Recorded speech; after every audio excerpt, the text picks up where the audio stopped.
So this evening, we would like to thank no one other than Ms. Hiba Haroon, who is the founder of Unjan, and her commitment to us over the next couple of weeks through a 3-part series is leaning into our ability to cultivate practices that allow us to rest. We ask that during this call and the session together, you remain muted until you're invited into the space.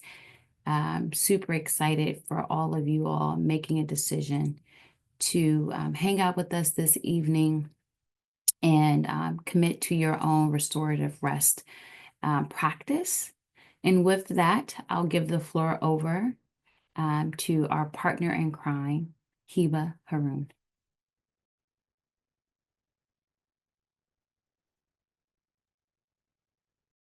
Thank you so much, Lillian. Just want to make sure that you all are able to see my screen and I'm able to see all of you. Excellent. Thank you so much for being here, and thank you to EVC for allowing me to bring this offering to you all as part of our Leadership Immersion. And thank you to all of you for your presence and time today and this week. There's a lot going on. We're on the heels of a very momentous and important election. And you could be spending your time on many other things tonight, and you're choosing to be here, and I take that very seriously. So I want to share a little bit about why we are gathered here. What is the purpose of our gathering? So this 3-week series is really about reflecting on and actually experiencing, even if it's tiny little glimpses of rest and ease in our bodies. And you'll see as we continue that the invitation for these practices is perhaps quite different from what you may be used to in other Zoom calls. I'm not talking about EVC, but even sort of your work calls or other gatherings that you're a part of, because first and foremost, the invitation is to take care of yourself. And I'll repeat this tonight many times. And then as we carry on, that the best compliment for me in my work is when you completely ignore what I'm doing, if that means that you're honoring yourself. So everything that I offer is a suggestion and invitation, and I encourage you to lean in as much as it feels comfortable. And first and foremost and bottom line is use this time to really tend to yourself.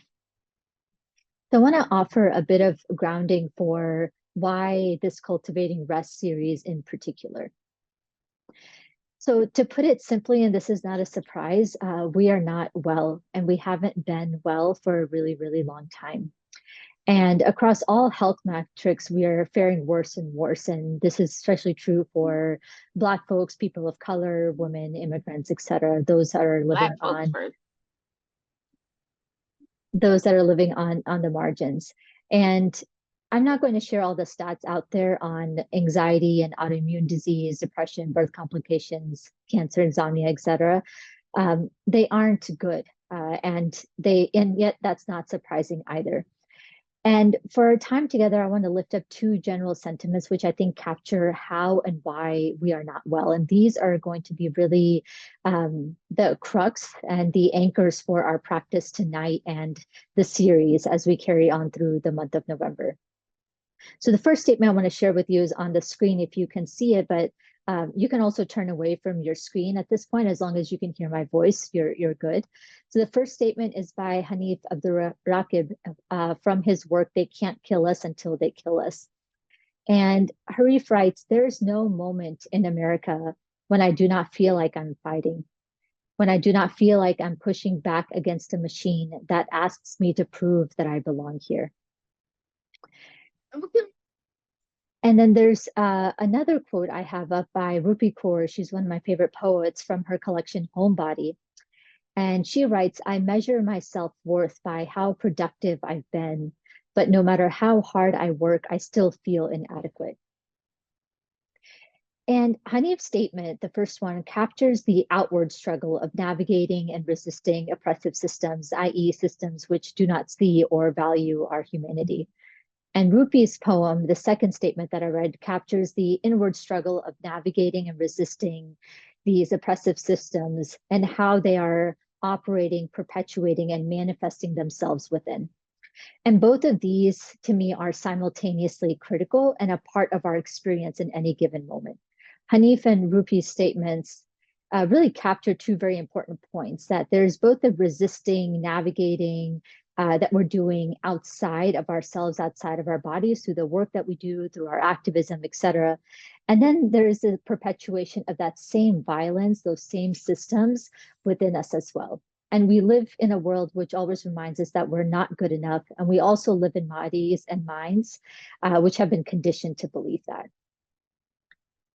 So there's the outward struggle and then the inward struggle. And at the heart of both is the need to tend to the harm and pain and ideate, dream, believe, response, advance what we wish to become. And these words of Lama Rod Owens really resonate with me. We are not experiencing the end of the world, but we are experiencing the end of some provocative and desperately enduring lies we have told ourselves. With the end of lies comes the awakening of truth. And so we are living in a period when we are confronting truth about ourselves and our relationship to death and dying, to systems and institutions of violence, to transhistorical trauma, to the health of our planet, to capitalism, and ultimately to the fact that we can no longer continue living like we have in the past. Real truth is unrelenting, like the sun piercing the clouds in an overcast day. And it doesn't go away just because we can't handle it. Truth uncovers everything, all the shit that we have spent our lives running away from. And when something is uncovered, even if it's the most intense individual or collective trauma, it demands to be taken care of.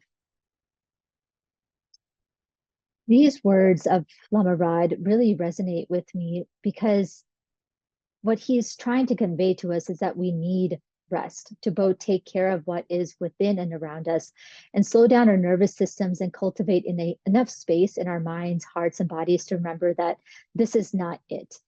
And that we cannot be well, like truly well, sustainably well, and actualize our individual and collective potentials if we are not all safe and free.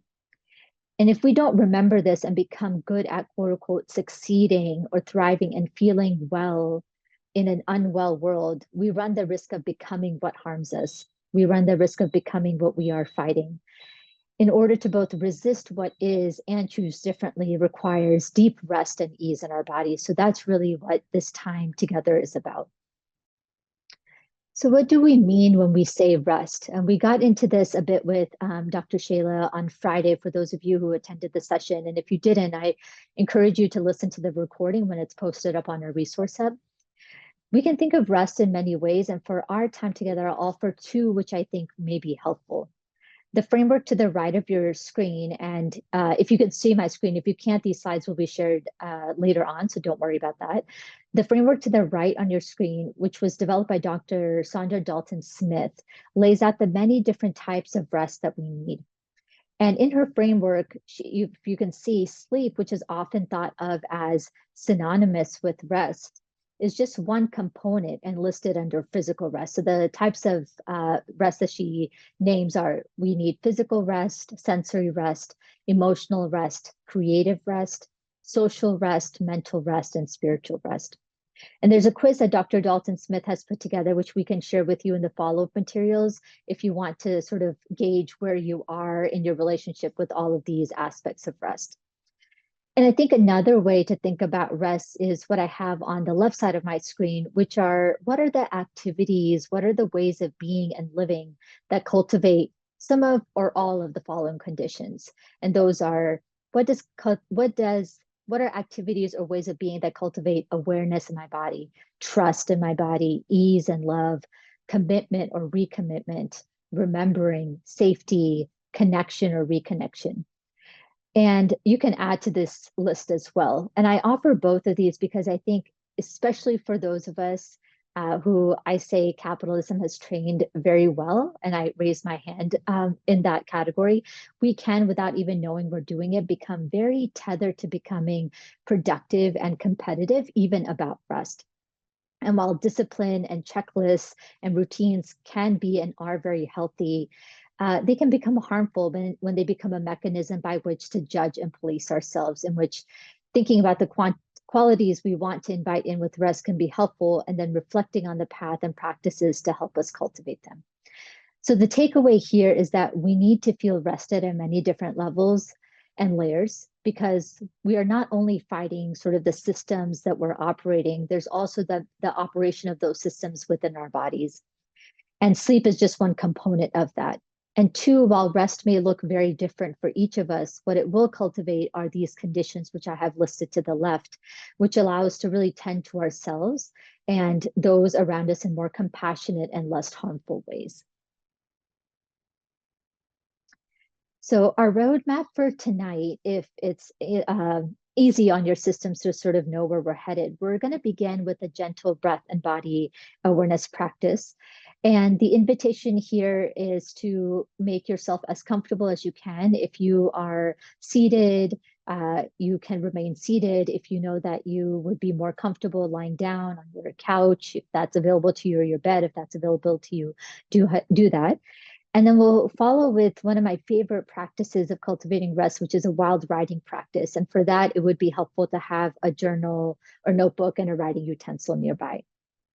And the intention of all these practices is to support our nervous systems in feeling safe and getting a glimpse of what trust, rest, and ease can feel like in our bodies. I mentioned the outward and inward struggle just a few moments ago. So these practices will help us gain insight, perspective, and the space to see and understand both how we are faring in the work that we're doing, and also how are we really doing on the inside. And depending on how these practices land for you, I'll make modifications for the subsequent weeks. We have 2 more weeks of this practice series. So if you really enjoy the writing, we can lean more into that. If you really enjoy the embodiment practices, we can do that. This is just an invitation to lean in, and then I will use your feedback to really design more tailored practices for the second and third weeks. And of course, some practices may resonate with you more than others, and that's okay. As I mentioned at the beginning, that this time is really for you, and you're invited to lean in as much as you can while taking care of yourself. I believe we experience growth and clarity at the edge of discomfort and comfort, but that edge changes day to day, sometimes moment to moment, and only you know what that edge is. So please be tender with yourself. So let's go ahead and jump into our gentle breath and body awareness practice. And for this, I'm going to stop sharing my screen, and you won't need to really look at the screen at all through this practice. As long as you can hear my voice, you'll be settled. So let's begin by finding a comfortable position that you can be in, let's say for the next 15 minutes or so. So make yourself as comfortable as you can. And if you are someone whose body really starts to get cold or warm as you make yourself comfortable, go ahead and either take a layer off or have a sweatshirt nearby. Maybe adjust the thermostat in your room if you have control over those sorts of things, the thermostat in your car if you're joining from your car. And find a position in which your spine can be as long as possible without it being too rigid or requiring too much effort. Maybe you just let an exhale out the mouth. Maybe place a hand on your heart or a hand on your forehead. You can keep the eyes open if that feels more comfortable for you, or go ahead and close the eyes completely if that feels better.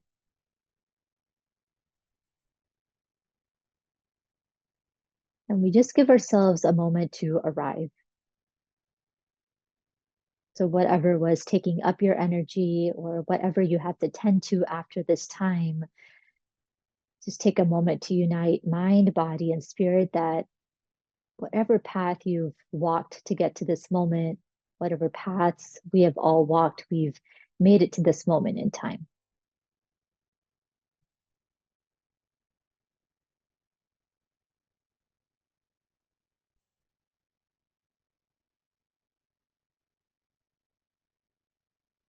And keeping yourself as comfortable as you can, maybe with eyes closed or a soft gaze, bring your awareness to your forehead. At this point, we'll do a very gentle body scan, starting with the top of the head, going all the way down to the soles of the feet.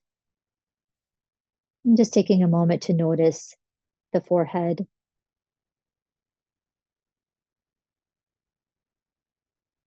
And see if you can soften all the muscles of the forehead and then bring your awareness to your eyes. And maybe as you relax the eyes, you say hello to the eyes. Thank you, eyes.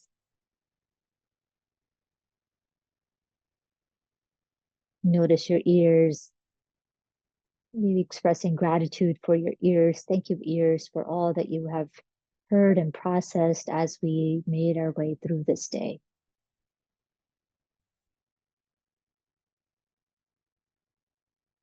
Thank you to this nose and these nostrils that have taken breath in and released the breath.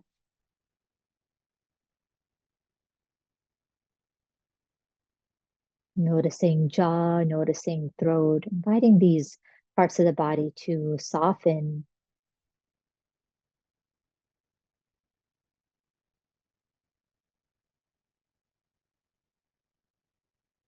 And taking a moment to notice the shoulders, thanking the shoulders. Thank you, shoulders, for all that you have carried, for all that you are carrying.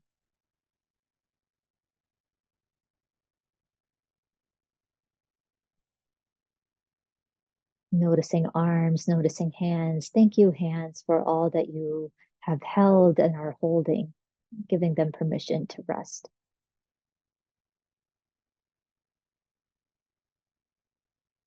Noticing the torso.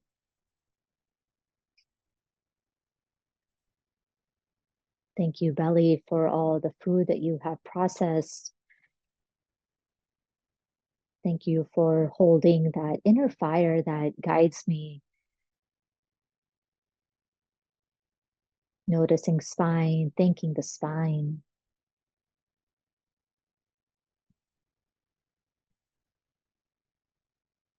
Noticing hips and legs, noticing knees, thanking the knees. Even if there's any aches and pains, thanking the knees.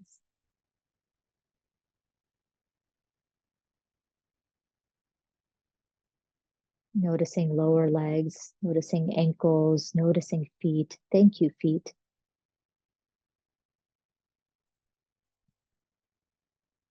Thanking the feet for the path that they have walked thus far, for all the spaces that they have supported me in entering and leaving,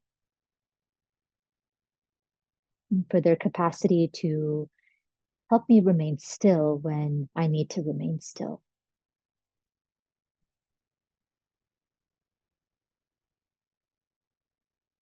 I invite you for the next few rounds of breath with your eyes soft or closed. And here it might be nice, if you don't have a hand placed on your heart or belly, to place a gentle hand and repeat, whisper to your body, thank you, body.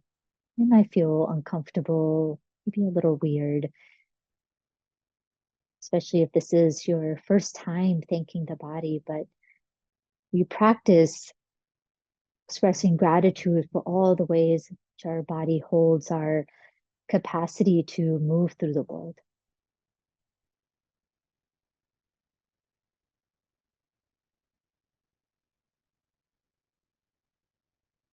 Thank you, body, for holding my essence,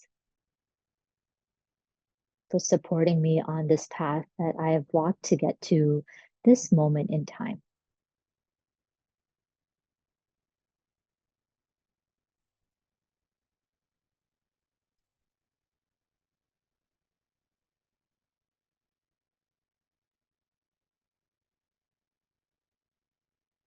And then over the next few rounds of over the next few rounds of breath, we'll guide our awareness to rest on our minds. Very rarely, if ever, are we encouraged and invited to befriend our minds, to really notice and look at them with intimacy and tenderness. So the invitation now is just to notice, what are the thoughts sort of swimming around in the mind? There's a thought from a meeting that happened this day, thoughts about the election tomorrow, be a phone call that you have to make or that you received, little and not so little thoughts in the mind.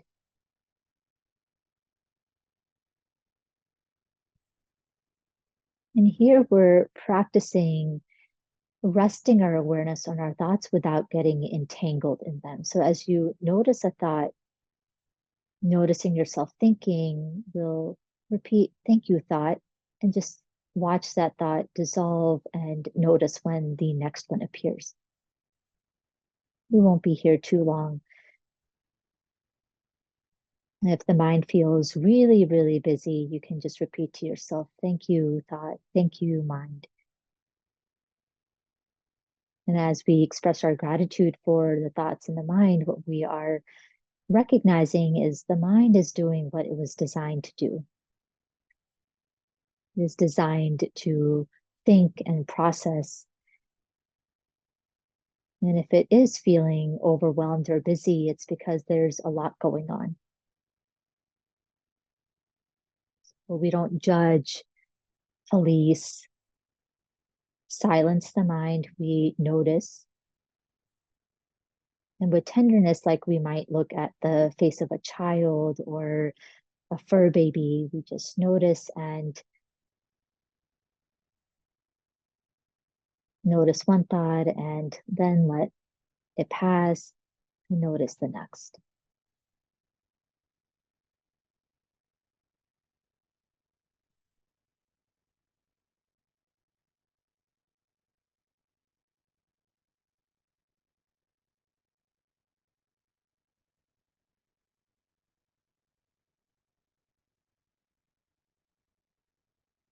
And then as you're ready, take your time, drop your awareness to the center of your chest, the heart space.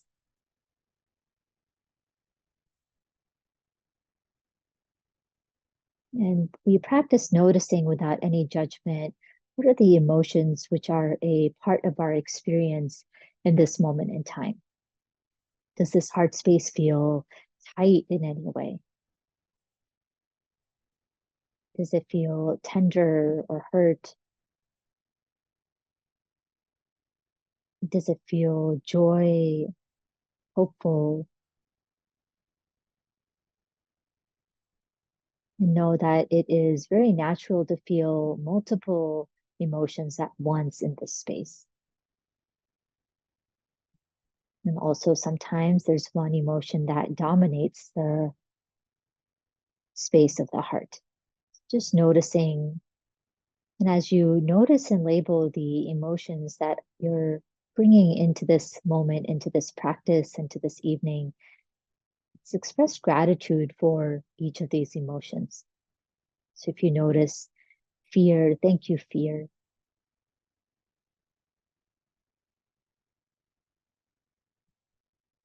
If you feel hopeful, thank you, hope.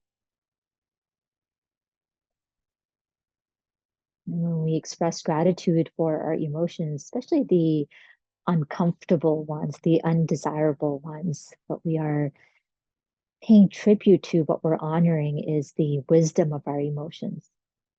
That even the ones that feel uncomfortable, like anger and fear, are designed to protect us, designed to protect this body.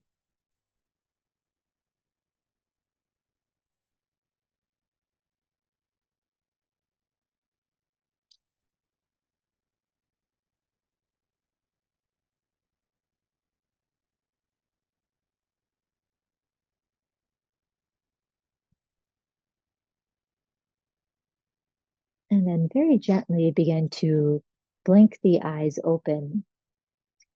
But the invitation as you blink the eyes open, if your eyes have been closed, is to keep sort of a halfway gaze. So your awareness is still very much inward focused. You might start to notice colors and shapes around you maybe sounds, but you're still very much turned inward. As you open your eyes, I want you to create a number one with your hand if that's available to you. So the index finger pointing up and the other fingers are connected to the thumb. And you can hold this sort of right in line with your nose or your mouth, and we'll begin to connect with our breath. So I want you to imagine there's a little flame right at the top of your index finger, like a birthday candle.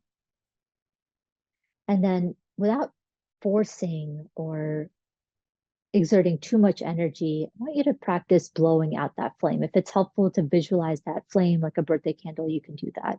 So you'll just simply blow that imaginary flame at the top of your index finger. And what we're doing here is connecting to our exhales, the out breath, that capacity to release what has served us.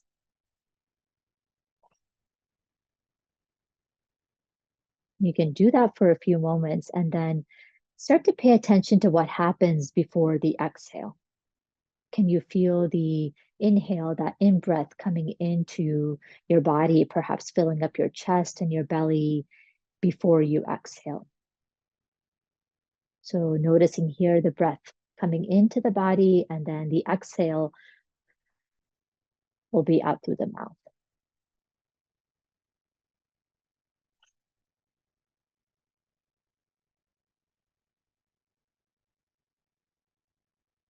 Let's take this 3 more times, 3 exhales.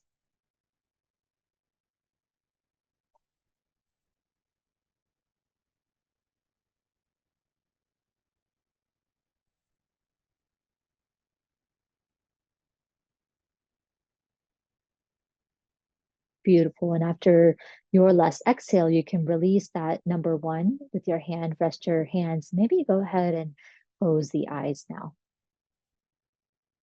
And see if you can still feel the movement of the breath without intentionally exhaling out the mouth.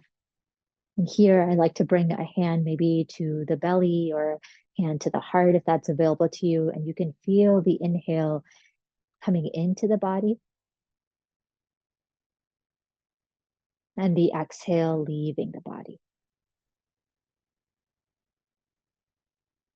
So no need to control or manipulate the breath. The invitation in this moment, your only thing to do in this moment is simply to notice your body breathing. This body is mine and it is breathing in this moment. This is my breathing body.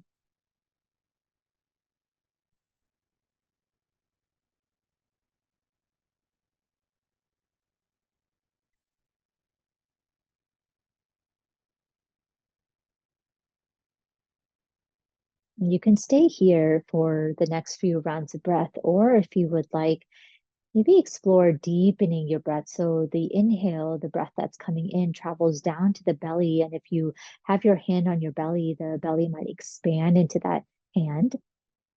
And we're trying to calm down our nervous systems. We try to send the breath into the belly that really soothes that fight or flight response that we're in so often through the day. Good. And as you exhale, letting the belly soften and releasing the breath through the nose or through the mouth. And let's take that maybe 2 or 3 more times, a deeper in breath.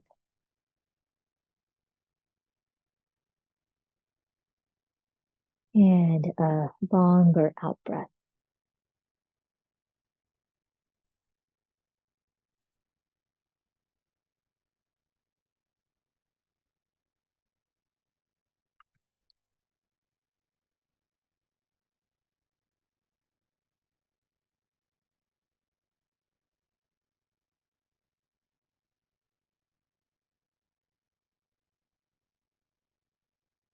Good. And then very gently, if your eyes are closed, slowly start to blink them open.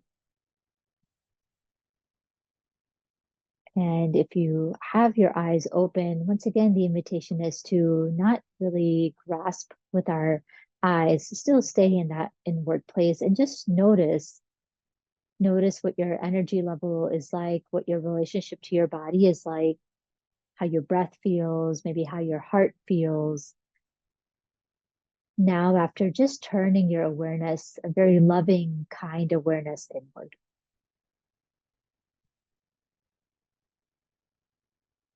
So this is the place that we're trying to reach and we'll intend to stay for the rest of our time together.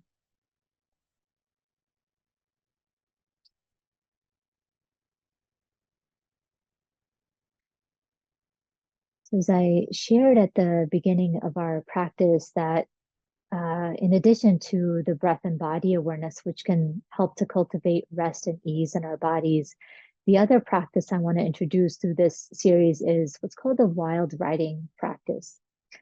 Natalie Diaz talks about the writing as an extension of her body.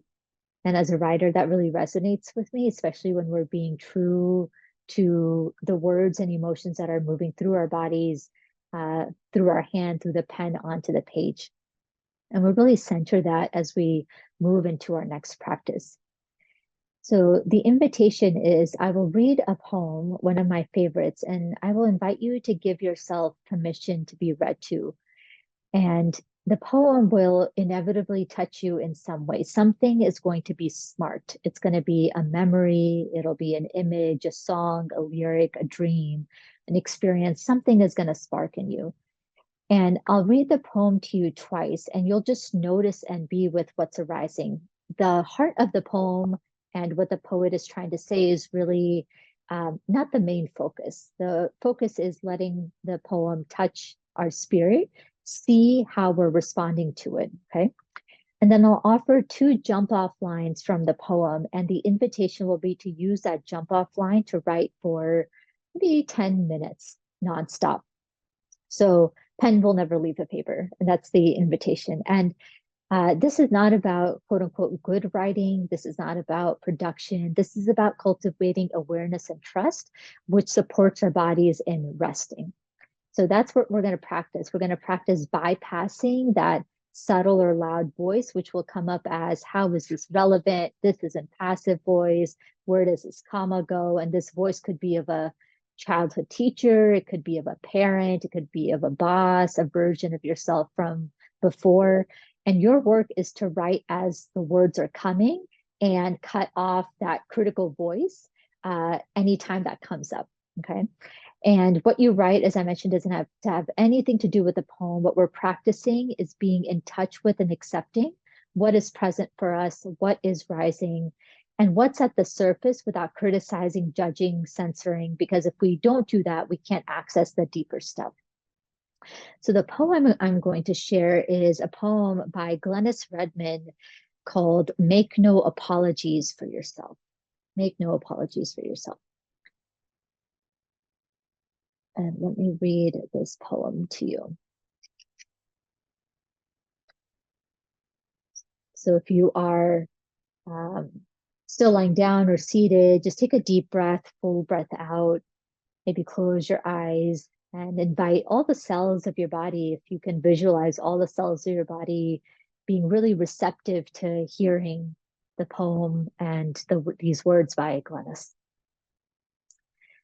Dear you, make no apologies for yourself because you are covered in a listening skin, because every ache you feel is not your own, because of the lynching tree, because of how many rivers they crossed, because of the bowl of sorrow your mother carries, because of your father's wildfire moods, because when you enter bookstores, books fall off of shelves into your open palms, because you ask questions of the universe, the world opens before you like a page, because of those clouds and that murder of crows, because poets are your wounded idols, because the truth, even if it hurts, it is to be cherished and held. And just because people die does not mean they don't walk with you daily.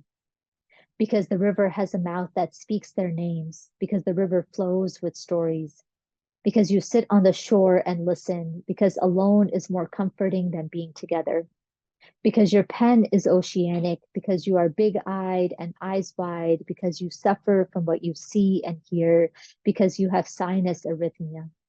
You know your heart is linked to your breath and your breath is short, because asthma is one of the monkeys on your back, because your heart is the vehicle you chose to ride this go round, because it can go forward and backwards in time, because bookstores have always been oracles, because poetry is your greatest archaeological tool, because you dig and you dive, because you plummet if you cannot swim, because you trust the ride of journal and journey, even if you do not always float, because of your heart, because your heart beats to your breath, because of this music you dance raw and wild.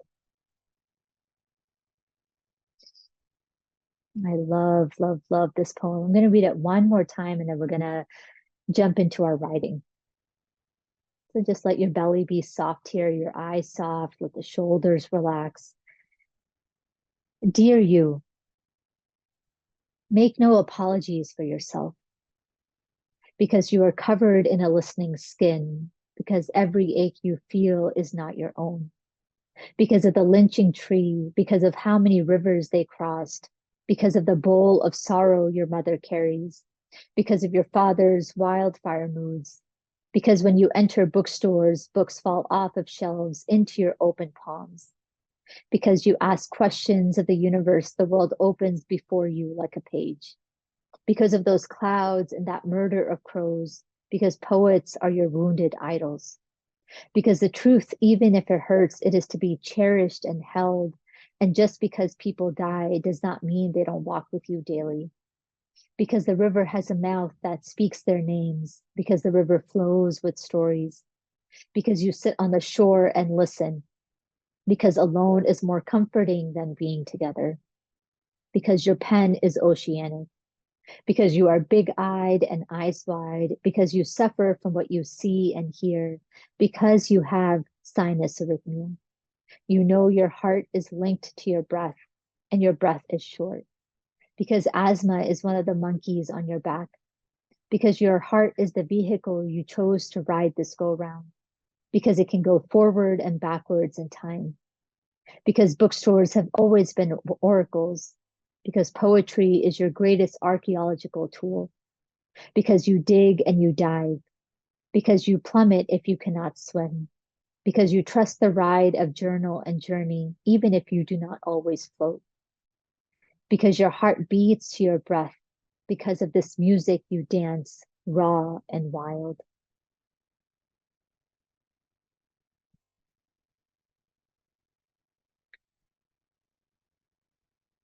So the prompts that I'll offer are Dear You, and you can use that as a jump off line and commit to the pen not leaving the paper and trust the words that are coming through. Dear you, I notice you're picking at your cuticles again. Dear you, the paper towels are out. Dear you, I need to get to the poll first thing in the morning before my 9 a.m. meeting. Dear you, Dave's birthday is tomorrow, on and on and on. The other jump off line that I'll offer is because you, because you. So dear you or because you. And if you run into a block, like you sort of come to a pause before our time is up, we're going to do this for about 10 minutes. If you run to a block, return back to the jump off line, dear you or because you, whichever one you choose. And if you find that your words, which likely happens, but not always, take you in a completely different direction than the poem, go in that direction. Because what we're practicing is trusting what is rising and what is moving through us. And remember, I said earlier that I love when people ignore what I say. So do that. If there's another thing that you want to write about that's calling to you, you do that. There's another jump off line in the poem, you can use that. Another great jump off line, so dear you and because you, and some of things that come up with because you begrudgingly drink from plastic straws, paper straws, even though plastic tastes better, because you should have voted in the early voting, because you forgot to mail birthday cards, and like it can be as mundane as possible. it doesn't have to be perfect. Write as though you are already loved. Write as though you belong. Write as though what is moving through you is what needs to be moving through you, because that is what needs to be moving through you. Okay. So I'm going to drop these lines into the chat. All right, my friends, take another minute or so to come to a stopping point.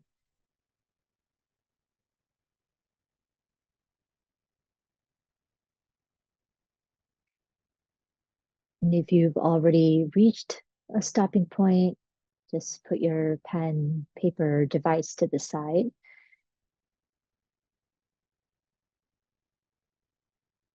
And we'll all just take a moment to reconnect to our breaths. For my friends who are still wrapping up, take your time. Once you've reached the stopping point and you've put your device or notebook to the side, just take a moment to maybe soften your eyes again or close the eyes. You place a hand on your heart and maybe a hand on the forehead, like you're just sort of cupping your forehead very gently. And as you quiet the eyes and put your hands on your body, you might feel your breath moving again. And you can stay here simply noticing the breath and just letting whatever has risen be. No need to judge or create a story or get entangled in whatever has come up. We've simply practiced honoring what is present. And as you take these next few rounds of breath, you might repeat to yourself as you take that breath in, maybe I receive. And as you exhale, I release. And if that doesn't resonate with you, with your in breath, I am here. And with the exhale, I am enough. Let's take a few rounds of breath together.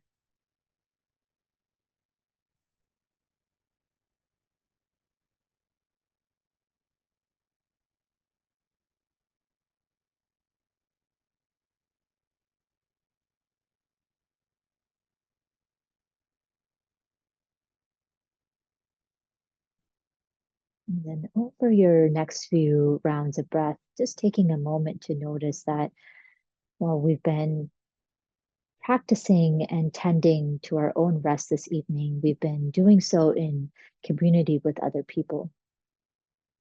And these beings, whether we know them or not, have also walked their own path this day and the days before to meet you in this moment in time. Just coming from a place of openness in our hearts, whatever capacity is there to hold our collective essence in this moment, we'll repeat a few affirmations to ourselves. And if it feels natural to you, you might also invite in your awareness loved ones, colleagues, neighbors, just letting your awareness hold as many beings as it feels natural and comfortable for you.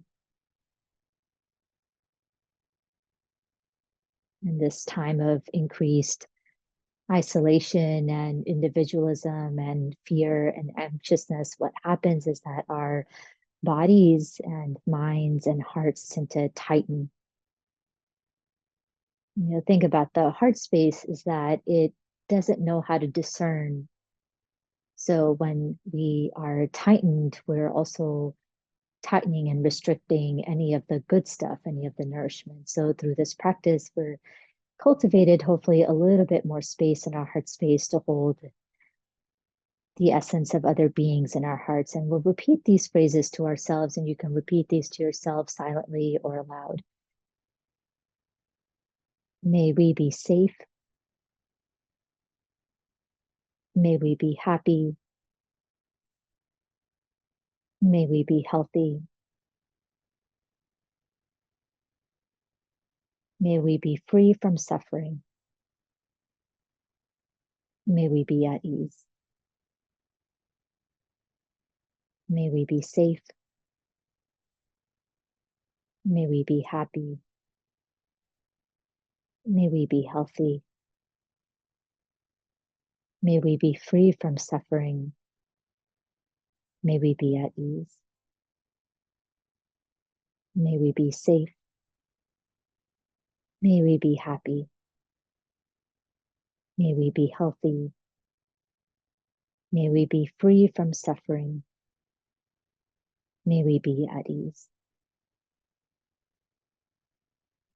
Together, let's take a deep breath in, give ourselves the nourishment of breath,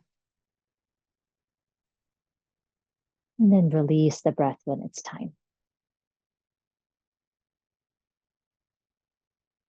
You can blink the eyes open if they've been closed. Thank you so much for taking the time to join, for having your presence in this space. I'll turn it over to Miss Jeannie to close us out, but I'm happy to hang around for a little bit longer if you have any questions, reactions, insights to share. And I really look forward to seeing you next Monday. Hiba, thank you so much for that. That was just so relaxing and beautiful. And as I always tell you when we do these, just giving ourselves permission means so much, and being grateful for our body parts. The writing was amazing. I could have gone on. I'm going to continue with that. So that was really good. And I want to thank you, everyone that attended this evening.